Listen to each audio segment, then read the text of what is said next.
How much? Uy! 8 pesos. I will buy 5 pieces of Domino's. Okay. Also, can I buy eggs? Sure. How much? 9. I will buy 6 pieces of eggs. Okay. Lastly, can I buy Oreo? Sure. How much? 8. I will buy 3 pieces of Oreo. Okay. Here's the money. No, dito lang. Okay, I received 150 pesos and your total change is 180 pesos.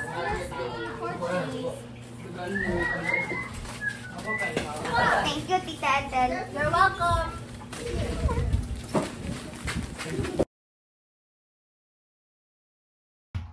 What is the total cost of each item and the combined total of for all the items? If I paid with the 150 pesos bills, how much would I receive? Number 1. Calculate the total cost for each item.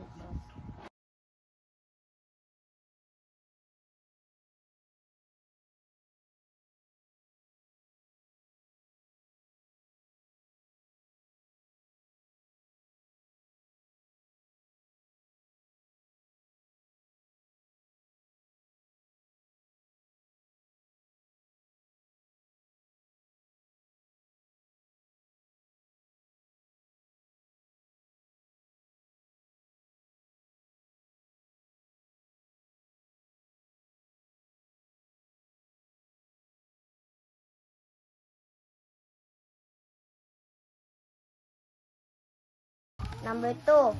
Add the total cost of all items.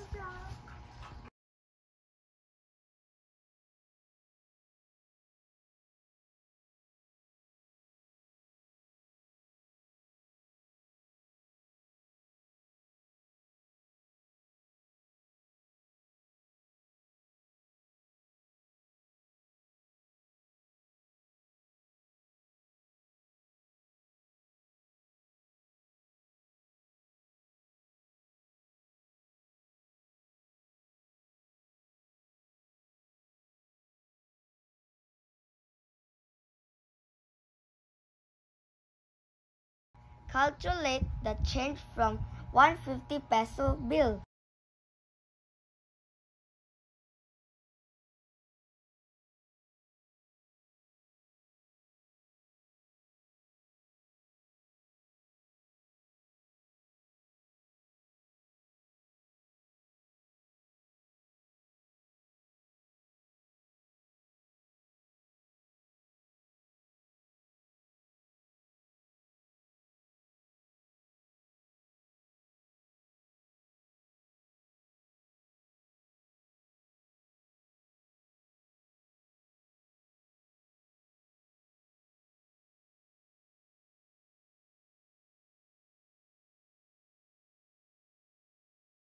The total cost of Domino is 40 pesos.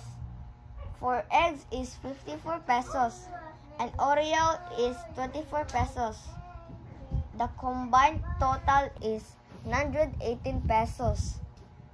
The change from 150 pesos is 32 pesos.